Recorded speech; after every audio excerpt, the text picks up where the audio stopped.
Baiklah teman-teman, kita ketemu lagi di konsep Cyborg as a System Thinking, memperbaiki kualitas dari dalam, yaitu memperbaiki dari keadaan di dalam perusahaan sendiri, organisasi sendiri. Jadi kali ini saya akan summary dulu 3 bab yang sudah kita lalui, yaitu yang bab pertama adalah mengenai Cyborg as a System Thinking, ya. Nah, di sini saya akan mengungkapkan poin-poin supaya teman-teman tetap di dalam konsep bisa mensummary dari semua yang sudah kita pelajari. Jadi di dalam kesimpulan atau summary atau ringkasan dari bab pertama itu adalah nanti kita akan bicara think as a system, kita berpikir secara sistem. Yang kedua, apa sih kualitas itu? Dan yang ketiga, kemudian setelah kita tahu apa kualitas, kita mere-engineering, kita merancang ulang pekerjaan dan kepemimpinan kita di lapangan, memimpin orang-orang untuk mencapai suatu sasarannya agak dirumuskan nanti di chapter kedua, gitu. Ada leadership competence gitu. Kemudian yang keempat adalah kita bicara mengenai munculnya quality management system, artinya kualitas sebagai sebuah sistem besar begitu. Jadi kualitas tidak semata-mata memisahkan barang jelek dari barang bagus, tapi kualitas yang kemudian terus secara sistemik dia bisa memperbaiki diri sendiri, mengenerate improvement sendiri karena kualitas itu sendiri dijalankan, gitu ya. Baiklah, kita masuk ke berpikir secara sistem, gitu ya. Jadi untuk berpikir secara sistem ini kita harus tahu bahwa organisasi itu terdiri atas beberapa bagian, atas beberapa layer, ada beberapa tugas-tugas. Jadi dari sebuah sistem, di dalam sistem akan mengandung di situ ada metode, ada cara bekerja dengan baik dan sebagainya. Jadi dari berbagai tingkatan sistem, dari meluasnya sistem dari ujung sampai ke belakang itu adalah saling berinteraksi.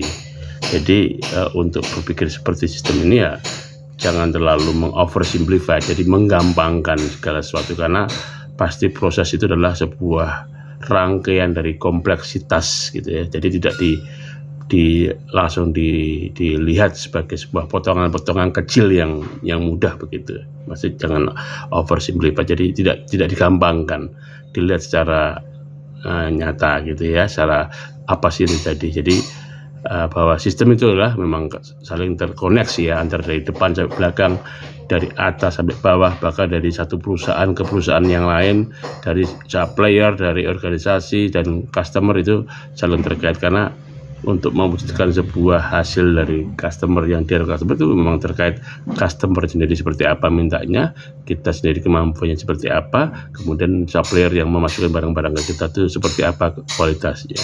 Jadi memang untuk itu kalau jika ada masalah ya harus thoroughly dilihat apa sih sebenarnya masalahnya, tidak digampangkan begitu. Maksudnya adalah itu ya. Nah, seperti ini, bahwa misalnya ini anggaplah ini sebuah sistem besar ya. Di sini ada supplier, kalau SIPOC kan supplier ya kan, menjadi input ya kan, kemudian menjadi proses gitu. Setelah menjadi proses nanti ada output, setelah ada output kemudian dikirimkan ke pelanggan gitu kan, ke customer. Jadi SIPOC itu kira-kira adalah sistem begini gitu kan. Jadi di sini ada supplier yang memasukkan barang ke kita, material masuk, material kemudian diproduksi menjadi setengah jadi, work in process misalnya gitu. Setelah jadi barang-barang komponen setengah jadi, komponen kemudian di sub assembly menjadi di mounting menjadi sub assembly. Setelah sub assembly jadi mungkin di assembling di sini. Setelah di assembling kemudian diinspeksi gitu. Tapi kemudian dalam material sendiri, di production sendiri, di assembling di sini, sebenarnya masing-masing ini juga ada tes-tes yang diperlukan untuk menjadikan barang itu bagus, memastikan bahwa barang-barang itu bagus. Setelah itu, setelah jadi barang produk akhir, dan diinspeksi di sini. diinspeksi dengan nanti diajukan ke dari maunya pelanggan itu seperti apa. Setelah diinspeksi katakanlah dianggap oke, kemudian didistribusikan ke pelanggan.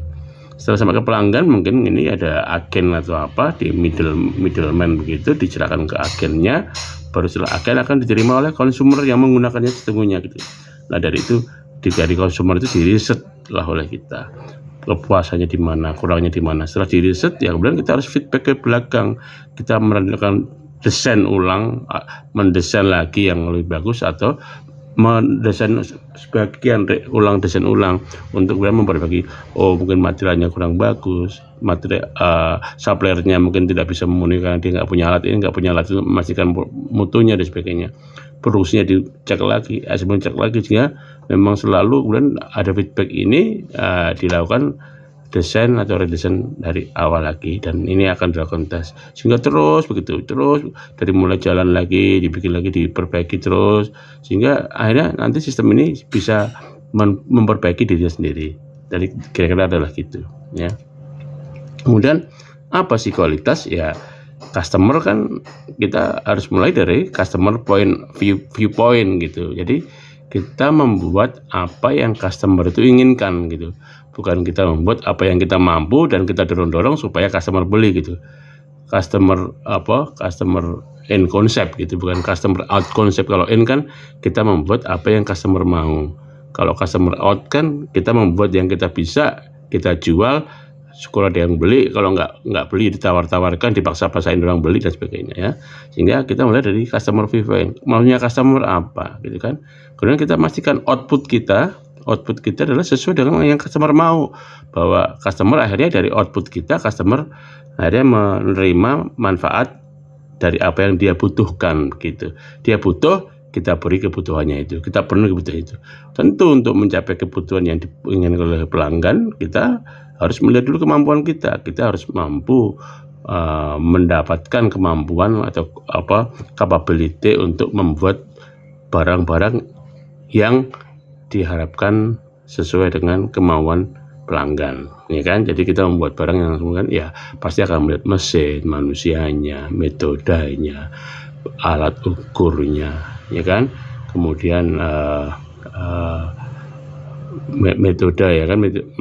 Jadi mesin, material, metode, sama measurement ya, jadi pengukuran diberilah, sehingga pada saat customer mendapatkan apa yang dia butuhkan karena kompetensi kita yang kita gabungkan menjadi sebuah kemampuan dan menghasilkan barang yang sesuai dengan ini, dia akan bilang, oh good job, senang sekali ya.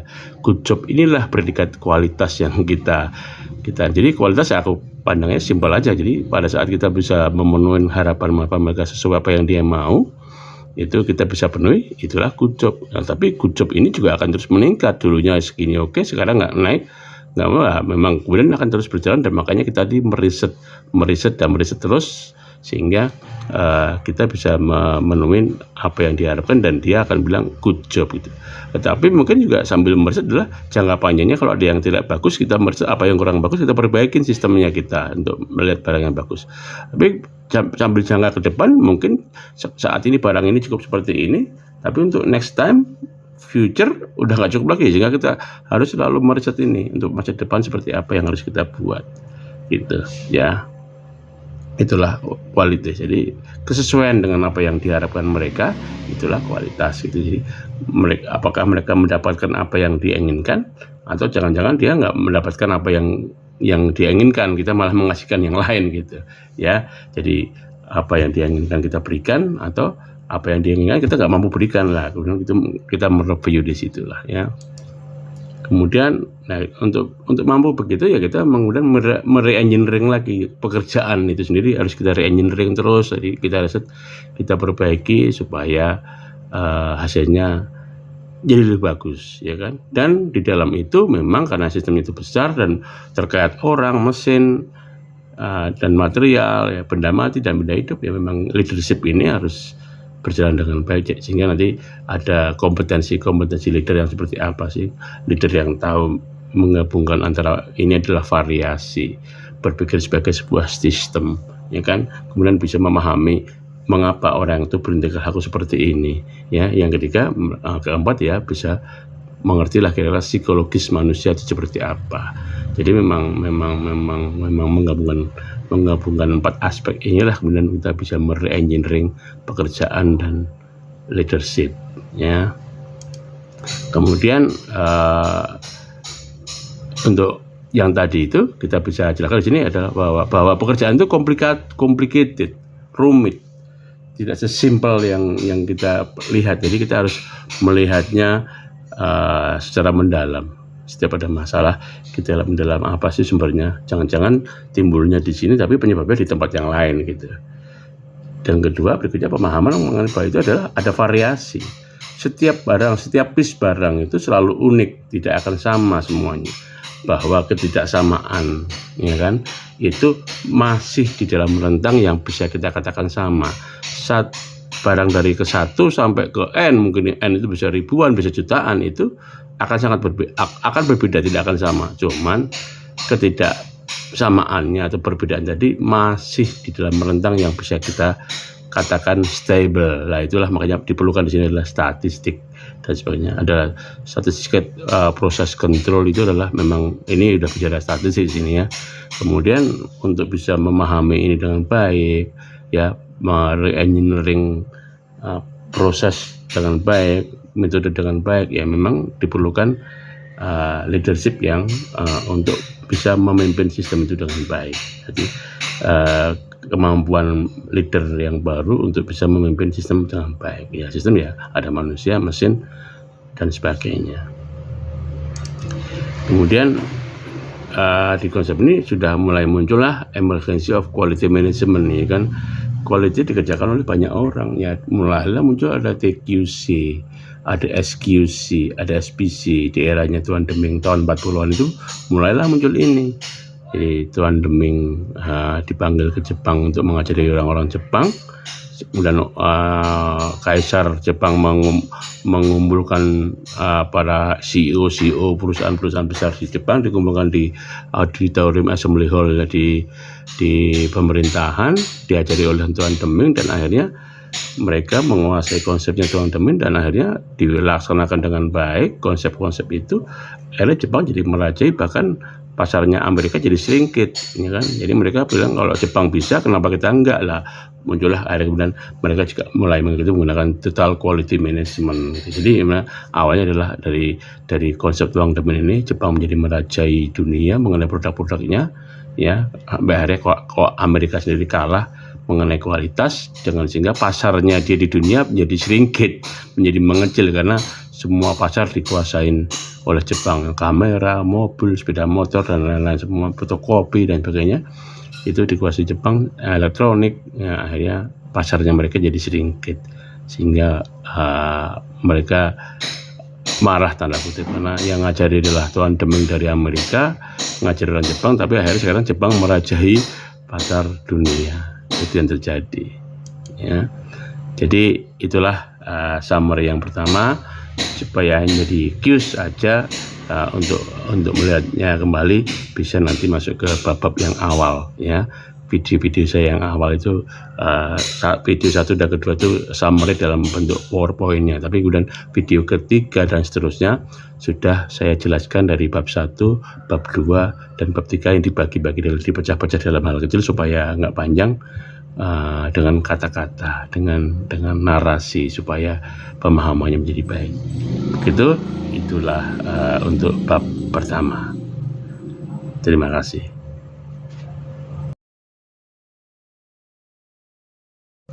Baiklah teman-teman, kita ketemu lagi di konsep Cyborg as a System Thinking, memperbaiki kualitas dari dalam, yaitu memperbaiki dari keadaan di dalam perusahaan sendiri, organisasi sendiri. Jadi kali ini saya akan summary dulu 3 bab yang sudah kita lalui, yaitu yang bab pertama adalah mengenai Cyborg as a System Thinking, ya. Nah, di sini saya akan mengukakan poin-poin supaya teman-teman tetap di dalam konsep bisa mensummary dari semua yang sudah kita pelajari. Jadi di dalam kesimpulan atau summary atau ringkasan bab pertama itu adalah nanti kita akan bicara think as a system, kita berpikir secara sistem. Yang kedua, apa sih kualitas itu? Dan yang ketiga, kemudian setelah kita tahu apa kualitas, kita mere-engineering, kita merancang ulang pekerjaan dan kepemimpinan kita di lapangan, memimpin orang-orang untuk mencapai suatu sasarannya agak dirumuskan nanti di chapter kedua gitu. Ada leadership competence gitu.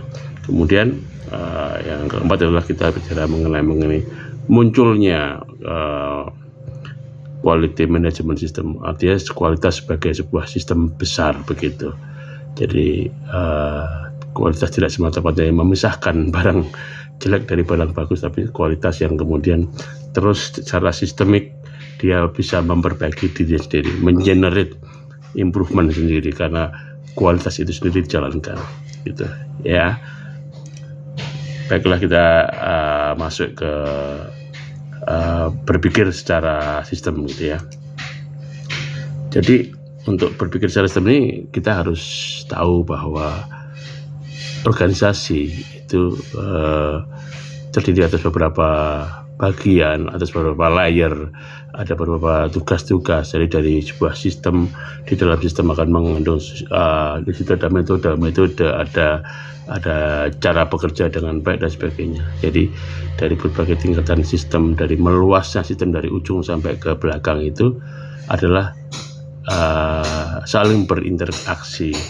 Jadi untuk berpikir seperti sistem ini ya jangan terlalu mengoversimplify, jadi menggampangkan segala sesuatu, karena pasti proses itu adalah sebuah rangkaian dari kompleksitas gitu ya. Jadi tidak langsung dilihat sebagai sebuah potongan-potongan kecil yang mudah begitu. Maksudnya jangan oversimplify, jadi tidak digampangkan, dilihat secara nyata gitu ya, secara apa sih yang terjadi. Jadi bahwa sistem itu adalah memang saling terkoneksi ya, antara dari depan sampai belakang, dari atas sampai bawah, bahkan dari satu perusahaan ke perusahaan yang lain, dari supplier, dari organisasi dan customer itu saling terkait, karena untuk mewujudkan sebuah hasil dari customer yang customer itu memang terkait customer sendiri seperti apa mintanya, kita sendiri kemampuannya seperti apa, kemudian supplier yang memasukkan barang-barang ke kita itu seperti apa kualitasnya. Jadi memang untuk itu kalau jika ada masalah ya harus thoroughly dilihat apa sih sebenarnya masalahnya, tidak digampangkan begitu, maksudnya adalah itu ya. Nah seperti ini, bahwa misalnya ini anggaplah ini sebuah sistem besar ya, di sini ada supplier, kalau SIPOC kan supplier ya kan, menjadi input ya kan, kemudian menjadi proses gitu. Setelah menjadi proses nanti ada output, setelah ada output kemudian dikirimkan ke pelanggan gitu kan, ke customer. Jadi SIPOC itu kira-kira adalah sistem begini gitu kan. Jadi di sini ada supplier yang memasukkan barang ke kita, material masuk, material kemudian diproduksi menjadi setengah jadi, work in process misalnya gitu. Setelah jadi barang-barang komponen setengah jadi, komponen kemudian di sub assembly menjadi di-mounting menjadi sub-assembly. Setelah sub-assembly jadi mungkin di-assembling di sini. Setelah di-assembling kemudian diinspeksi gitu. Tapi kemudian dalam material sendiri, di production sendiri, di-assembling di sini, sebenarnya masing-masing ini juga ada tes-tes yang diperlukan untuk menjadikan barang itu bagus, memastikan bahwa barang-barang itu bagus. Setelah itu, setelah jadi barang produk akhir, kemudian diinspeksi di sini. Diinspeksi dengan nanti diajukan ke dari maunya pelanggan itu seperti apa. Setelah diinspeksi katakan dianggap oke, kemudian didistribusikan ke pelanggan. Setelah sampai ke pelanggan, mungkin ini ada agen atau apa di middleman begitu, diserahkan ke agennya, baru setelah agen akan diterima oleh konsumer yang menggunakannya sesungguhnya gitu. Nah dari itu, dari konsumer itu diriset lah oleh kita, kepuasannya di mana, kurangnya di mana. Setelah diriset ya kemudian kita harus feedback ke belakang, kita melakukan desain ulang, mendesain lagi yang lebih bagus, atau mendesain sebagian desain ulang untuk kemudian memperbaiki. Oh mungkin materialnya kurang bagus, material suppliernya mungkin tidak bisa memenuhi karena dia nggak punya alat ini, nggak punya alat itu memastikan mutunya dan sebagainya. produksinya dicek lagi, asesmen cek lagi, sehingga memang selalu kemudian ada feedback ini dilakukan desain atau redesign dari awal lagi, dan ini akan dilakukan tes sehingga terus begitu, terus dari mulai jalan lagi, dibikin lagi, diperbaiki terus, sehingga akhirnya nanti sistem ini bisa memperbaiki dirinya sendiri. Dari kira-kira adalah gitu ya.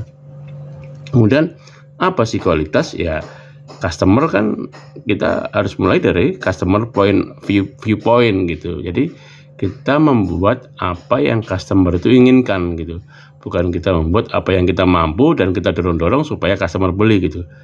Customer in konsep gitu, bukan customer out konsep. Kalau in kan kita membuat apa yang customer mau, kalau customer out kan kita membuat yang kita bisa kita jual, syukur ada yang beli, kalau nggak beli ditawar-tawarkan, dipaksa-paksain orang beli dan sebagainya ya. Sehingga kita mulai dari customer viewpoint, maunya customer apa gitu kan.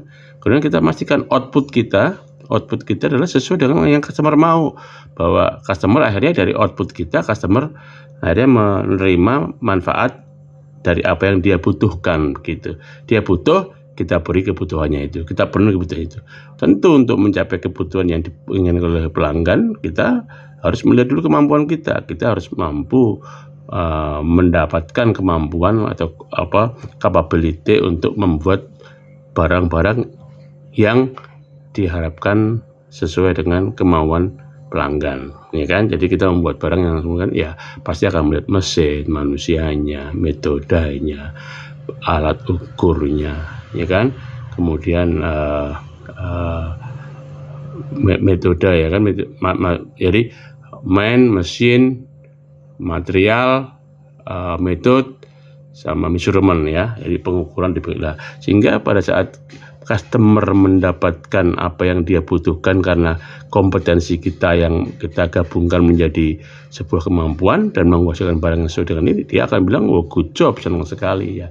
Good job inilah predikat kualitas yang kita jadi kualitas aku pandangnya simpel aja. Jadi pada saat kita bisa memenuhi harapan mereka sesuai apa yang dia mau, itu kita bisa penuhi, itulah good job. Nah, tapi good job ini juga akan terus meningkat. Dulunya segini oke, sekarang nggak naik, nggak apa, memang kemudian akan terus berjalan. Dan makanya kita meriset terus, sehingga kita bisa memenuhi apa yang diharapkan, dan dia akan bilang good job gitu. Tetapi mungkin juga sambil meriset adalah jangka panjangnya, kalau ada yang tidak bagus, kita meriset apa yang kurang bagus, kita perbaikin sistemnya kita untuk melihat barang yang bagus. Tapi sambil jangka ke depan, mungkin saat ini barang ini cukup seperti ini, tapi untuk next time, future udah nggak cukup lagi, sehingga kita harus selalu meriset ini untuk masa depan seperti apa yang harus kita buat gitu ya. Itulah kualitas. Jadi kesesuaian dengan apa yang diharapkan mereka, itulah kualitas gitu. Jadi apakah mereka mendapatkan apa yang diinginkan, atau jangan-jangan dia nggak mendapatkan apa yang dia inginkan, kita malah mengasihkan yang lain gitu ya. Jadi apa yang dia inginkan kita berikan, atau apa yang dia inginkan kita nggak mampu berikan lah, kemudian kita mereview di situlah ya. Kemudian untuk mampu begitu ya, kita kemudian mere-engineering lagi pekerjaan itu sendiri, harus kita re-engineering terus. Jadi kita perbaiki supaya hasilnya jadi lebih bagus ya kan. Dan di dalam itu memang karena sistem itu besar dan terkait orang, mesin, dan material ya, benda mati dan benda hidup, ya memang leadership ini harus berjalan dengan baik, sehingga nanti ada kompetensi leader yang seperti apa sih. Leader yang tahu menggabungkan antara ini adalah variasi, berpikir sebagai sebuah sistem ya kan, kemudian bisa memahami mengapa orang itu bertindak laku seperti ini ya. Yang ketiga, keempat ya, bisa mengerti lah kira-kira psikologis manusia itu seperti apa. Jadi memang menggabungkan 4 aspek inilah kemudian kita bisa mere-engineering pekerjaan dan leadership ya. Kemudian untuk yang tadi itu kita bisa jelaskan di sini adalah bahwa pekerjaan itu complicated, rumit, tidak sesimpel yang kita lihat. Jadi kita harus melihatnya secara mendalam. Setiap ada masalah, kita mendalam apa sih sumbernya. Jangan-jangan timbulnya di sini tapi penyebabnya di tempat yang lain gitu. Dan kedua, berikutnya pemahaman mengenai bahwa itu adalah ada variasi. Setiap piece barang itu selalu unik, tidak akan sama semuanya. bahwa ketidaksamaan, ya kan, itu masih di dalam rentang yang bisa kita katakan sama. Barang dari ke 1 sampai ke n, mungkin n itu bisa ribuan, bisa jutaan, itu akan sangat berbeda, tidak akan sama. Cuman ketidaksamaannya atau perbedaan tadi masih di dalam rentang yang bisa kita katakan stable. Nah, itulah makanya diperlukan di sini adalah statistik dan sebagainya. Ada statistik proses kontrol, itu adalah memang ini udah bicara statistik di sini ya. Kemudian untuk bisa memahami ini dengan baik, ya, re-engineering proses dengan baik, metode dengan baik, ya memang diperlukan leadership yang untuk bisa memimpin sistem itu dengan baik. Jadi kemampuan leader yang baru untuk bisa memimpin sistem dengan baik. Ya, sistem ya ada manusia, mesin, dan sebagainya. Kemudian di konsep ini sudah mulai muncullah emergency of quality management, ya kan. Quality dikerjakan oleh banyak orang, ya mulailah muncul ada TQC, ada SQC, ada SPC. Di eranya Tuan Deming tahun 40-an itu mulailah muncul ini. Jadi Tuan Deming dipanggil ke Jepang untuk mengajari orang-orang Jepang. Kemudian Kaisar Jepang mengumpulkan para CEO perusahaan-perusahaan besar di Jepang, dikumpulkan di auditorium Assembly Hall di pemerintahan, diajari oleh Tuan Deming, dan akhirnya mereka menguasai konsepnya Tuan Deming, dan akhirnya dilaksanakan dengan baik konsep-konsep itu. Akhirnya Jepang jadi merajai, bahkan pasarnya Amerika jadi sedikit, ya kan. Jadi mereka bilang kalau Jepang bisa, kenapa kita enggak lah. Muncullah akhirnya kemudian mereka juga mulai menggunakan total quality management. Jadi awalnya adalah dari konsep Tuan Deming ini Jepang menjadi merajai dunia mengenai produk-produknya, ya. Akhirnya kok Amerika sendiri kalah mengenai kualitas, sehingga pasarnya dia di dunia menjadi sedikit, menjadi mengecil karena semua pasar dikuasain oleh Jepang. Kamera, mobil, sepeda motor, dan lain-lain, semua fotokopi dan sebagainya itu dikuasai Jepang. Elektronik, ya, akhirnya pasarnya mereka jadi sedikit, sehingga mereka marah tanda kutip, karena yang ngajari adalah Tuan Deming dari Amerika, ngajari orang Jepang, tapi akhirnya sekarang Jepang merajai pasar dunia. Itu yang terjadi, ya. Jadi itulah summary yang pertama, supaya jadi cues aja untuk melihatnya kembali, bisa nanti masuk ke bab-bab yang awal, ya. Video-video saya yang awal itu video 1 dan kedua itu summary dalam bentuk PowerPoint-nya, tapi kemudian video ketiga dan seterusnya sudah saya jelaskan dari bab 1, bab 2, dan bab 3 yang dibagi-bagi, dipecah-pecah dalam hal kecil supaya nggak panjang, dengan kata-kata, dengan narasi, supaya pemahamannya menjadi baik. Itulah untuk bab pertama. Terima kasih.